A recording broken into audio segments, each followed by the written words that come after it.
In this video, we're going to be talking about the number one thing that is keeping people in low vibrations, and that thing is survival mode.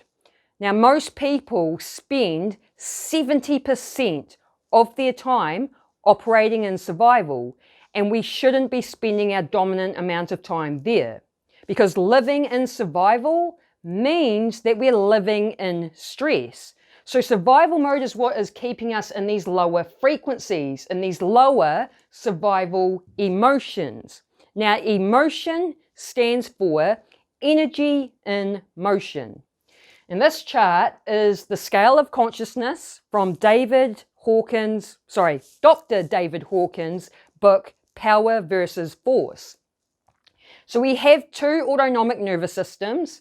One is known as the sympathetic nervous system, which is survival mode, and the other one is parasympathetic nervous system, which is known as creation. So you can either be operating in survival or operating in creation. When you're in survival, you're in these lower frequencies, these lower emotions, and we're living in stress. And when we're living in stress, the hormones of stress, cortisol, is what shuts down the immune system, and that is when disease and illness starts showing up. So it's really important to learn how to get yourself out of survival mode and into creation. As we do that, we make our way up the scale of consciousness into the elevated emotions. So when we're in these elevated emotions, that is when we are more energy and less matter. But when we are in the lower frequencies, the lower emotions, we are more matter and less energy. So this is why it's important to raise our vibration to these higher frequencies, because this is when our energy is more magnetic, and this is when we are able to manifest and create our dream life. We cannot manifest from these lower frequencies. So the key really is to have awareness and catch yourself out when you're operating in survival mode. We need to learn to keep ourselves in creation instead. Now I'm going to show you the difference between operating in survival mode and operating in creation. And I learned this from Dr. Joe Dispenza. So as you can see, we have the two states of the mind and body, survival versus creation. So we'll start with survival. We have stress, contraction, catabolism, dis-ease, imbalance, breakdown, degeneration, fear, anger, sadness, selfish, environment, body, time, energy loss, emergency, narrow focus, separate, reality determined by senses, cause and effect, limited possibilities, incoherence, and known. So now we'll take a look at creation.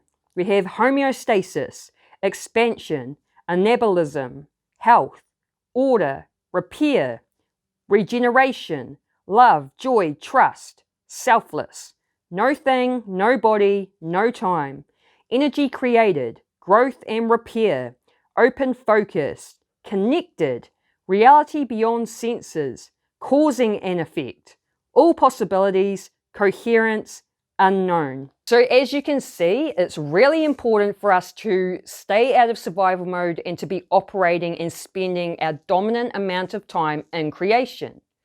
So the key here is awareness. We need to be aware and catch ourselves out when we are operating in survival. So for example, if you find yourself stressing over, how am I going to pay the rent? How am I going to pay the bills? How am I going to pay for food? That is you being triggered into survival mode, because you're stressing over your basic needs.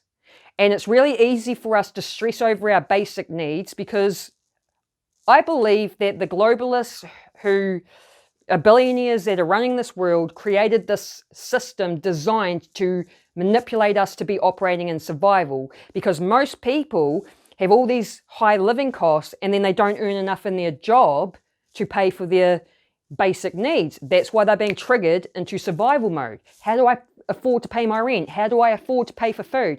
Oh, look at how much the gas prices have gone up since this pandemic. Boom, you're in survival. Boom, you're in survival.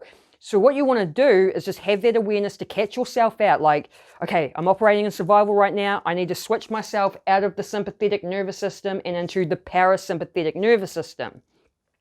Because what quantum physics shows us is consciousness is what's creating reality. So if you're in this consciousness of being in survival mode and in these lower frequencies, you're going to keep creating this low vibrational reality for yourself.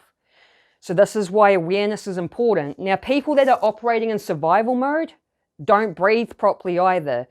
A lot of us have short, shallow breathing from the chest. So we need to just have that awareness, catch ourselves out when we're in survival mode so that we can make the choice to switch ourselves into the parasympathetic nervous system, which is really easy to do. It is surprisingly easy. You do not need anything for this. So I already have a video that goes in depth on the number of ways that you can switch, but I'll give you some examples. So like I said, when people are operating in survival mode, they have short, shallow breathing in the chest. So by changing your breathing to deep belly breathing, you want to breathe into the belly, and as you breathe in, you take a deep breath in, and then when you breathe out, you want to exhale longer than your inhale. And you just take a few deep breaths, and what that will do is it will get you out of the sympathetic and into the parasympathetic. That survival feeling, that stress and emotions will go away. And all you really need to do is just stimulate the vagus nerve. So the vagus nerve is the longest nerve of the autonomic nervous system.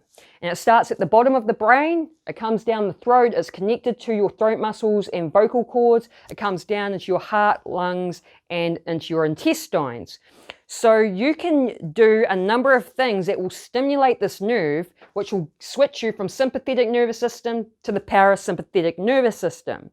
I already have a video on this that I will link at the end of this video, but I'll give you a couple of examples now. So you can do the deep belly breathing, but you can also do other things like working with your throat. Because it's connected to your throat muscles and vocal cords, you can easily stimulate it by doing things like laughing or humming or gargling water or singing. So there are heaps of different things you can do. It is so simple to do. So I will link the video at the end of this one that will go more in depth on the different ways you can stimulate the vagus nerve. I highly recommend checking it out. It's a great follow-up video to this one. I hope you like this video. If you got some sort of value out of it, let me know by smashing that like button or write a comment. And if you like this sort of content, make sure you subscribe and hit that bell notification. I hope you have an awesome day. Peace.